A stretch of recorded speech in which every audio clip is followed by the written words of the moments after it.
जय हिंद साथियों, स्वागत है आपका अपने YouTube चैनल स्टडी विद उदय में। दोस्तों, आप कैसे हैं? आशा करता हूं कि आप बहुत अच्छे होंगे।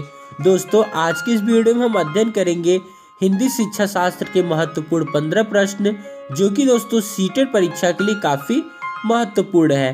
तो चलिए दोस्तों, पहला क्वेश्चन देखते हैं कि प्राथमिक स्तर पर भाषा सीखने सिखाने की सबसे पहली शर्त है।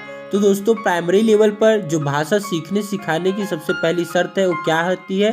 यदि ऑप्शन की बात किया जाए तो पहला ऑप्शन है सरल पाठ्य पुस्तक, दूसरा ऑप्शन है निवेश समृद्धि संप्रेषण का वातावरण, और तीसरा ऑप्शन है बाल साहित्यकारों का साहित्य, और चौथा ऑप्शन है दोस्तों चार्ट पोस्टर से सुसज्जित कक्षा।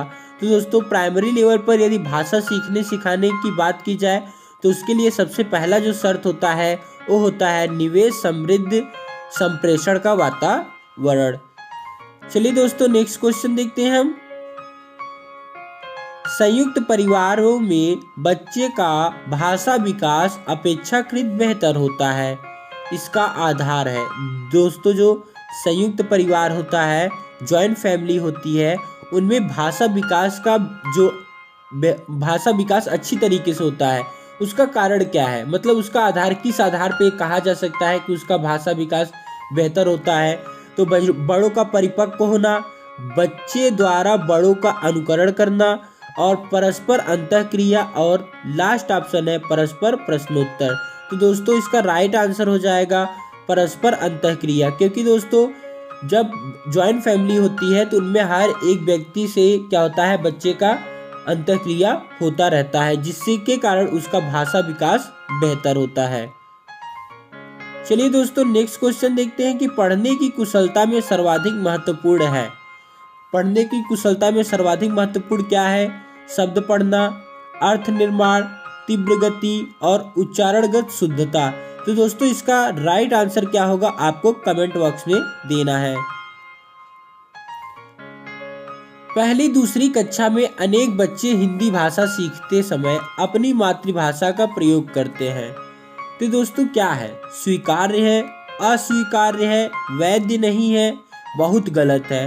तो दोस्तों, पहली और दूसरी कक्षा में यदि बात किया जाए, जो बच्चे होते हैं वो हिंदी भाषा सीखते समय क्या करती है, अपनी मातृभाषा का ही प्रयोग करते हैं। तो दोस्तों, ये पूरी तरीके से वैध है, यानी कि स्वीकार्य है। नेक्स्ट क्वेश्चन क्या है दोस्तों कि बच्चों के भाषा विकास के लिए जरूरी है बच्चों को अनुकरण के लिए प्रोत्साहित करना, भाषा प्रयोग के अवसर देना, व्याकरण सीखने के लिए प्रोत्साहित करना, साहित्य पढ़ने के लिए पुरस्कृत करना। तो दोस्तों, इसका राइट आंसर हो जाएगा भाषा प्रयोग के अवसर देना। क्वेश्चन फिर से देखते हैं कि बच्चों के भाषा विकास के लिए जरूरी क्या होता है? तो भाषा प्रयोग के अवसर देना। चलिए दोस्तों, नेक्स्ट क्वेश्चन देखते हैं हम कि प्राथमिक स्तर पर भाषा शिक्षण के संदर्भ में कौन सा कथन सर्वाधिक उचित है? मतलब प्राइमरी लेवल पे यदि बात किया जाए, लैंग्वेज जो पेडागोजी लैंग्वेज टीचिंग होती है, उसके संदर्भ में कौन सा कथन सर्वाधिक उचित है? बच्चों को क्रम से भाषा कौशल सिखाए जाने चाहिए। बच्चों को केवल भाषा की पाठ्य पुस्तक ही दी जाए। सभी बच्चों की प्रगति समान रूप से होनी चाहिए। और दोस्तों, लास्ट ऑप्शन है कि बच्चों को विभिन्न प्रकार का बाल साहित्य पढ़ने का अवसर दे। तो दोस्तों, इसका राइट आंसर हो जाएगा ऑप्शन नंबर 4, यानी कि बच्चों को विभिन्न प्रकार का बाल साहित्य पढ़ने का अवसर देना चाहिए। नेक्स्ट क्वेश्चन है दोस्तों कि रूपा चौथी कक्षा को पढ़ाती है। उन्होंने गुजराती लोक कथा मुक्त ही मुक्त पढ़ाने के बाद बच्चों से पूछा कि उनके भाषा आदर के लिए किन शब्दों का प्रयोग किया जाता है। जैसे गुजराती भाषा में भाई बहन का प्रयोग किया जाता है। रूपा का उद्देश्य क्या है? तो रूपा का उद्देश्य क्या है? अन्य भाषाओं का ज्ञान देना, सभी बच्चों को अवसर देना, बहुभाषिकता को संबोधित करना, और अभ्यास प्रश्न को करवाना। तो दोस्तों, इसका राइट आंसर हो जाएगा बहुभाषिकता को संबोधित करना, यानी कि रूपा का कहने का मतलब है कि अलग अलग जगहों पे अलग अलग तरीके की भाषाएं बोली जाती है। नेक्स्ट क्वेश्चन देखते हैं हम दोस्तों कि माया अक्सर शब्दों को लिखते समय अक्षरों को छोटा बड़ा लिखती है या उनके बीच समान दूरी नहीं रख पाती। माया संभवतः किसके कारण ऐसा नहीं करती है, मतलब किसके कारण ऐसा करती है? तो लापरवाही है, अज्ञानता है, डिस्ग्राफिया है या फिर अरुचि है। तो दोस्तों इसका राइट आंसर हो जाएगा डिस्ग्राफिया। दोस्तों डिस्ग्राफिया में क्या होता है? बच्चे सही से लिख नहीं पाते हैं, छोटा बड़ा लिखते हैं और अक्षरों के बीच समान दूरी नहीं रहती है। नेक्स्ट क्वेश्चन है दोस्तों, पोर्टफोलियो में मदद करता है, मतलब पोर्टफोलियो जो होता है एक किसमें मदद करता है? तो कार्य को संचित करने, बच्चों को भयमुक्त वातावरण देने, समस्त क्षमताओं की जानकारी देने और क्रमिक प्रगति का आकलन करने के लिए। तो दोस्तों जो पोर्टफोलियो होता है एक क्रमिक प्रगति का आकलन करने में मदद करता है। क्वेश्चन नंबर 10 है दोस्तों कि बच्चों की लेखन क्षमता का आकलन करने की दृष्टि से कौन सा प्रश्न सर्वाधिक बेहतर है? बहादुर बित्तो शीर्षक कहानी लिखिए। बहादुर बित्तो कहानी का अंत बदलकर लिखिए। बहादुर बित्तो में संज्ञा शब्दों को चिन्हित कीजिए। बहादुर बित्तो कहानी का शीर्षक दीजिए, कहानी को शीर्षक दीजिए। तो दोस्तों फिर से देखते हैं क्वेश्चन कि बच्चों की लेखन क्षमता का आकलन करने की दृष्टि से आपका कौन सा प्रश्न सर्वाधिक बेहतर है? तो बहादुर बित्तो कहानी का अंत बदलकर लिखिए। चलिए दोस्तों नेक्स्ट क्वेश्चन देखते हैं कि भाषा अर्जन क्षमता सिद्धांत किससे संबंधित है? तो दोस्तों आपको पता ही होगा क्योंकि दोस्तों यह जो है यह चामस्की से संबंधित है, नोम चामस्की से। भाषा का मनुष्य की स्पेस और मनुष्य के फिर स्पेस है के साथ गहरा संबंध होता है।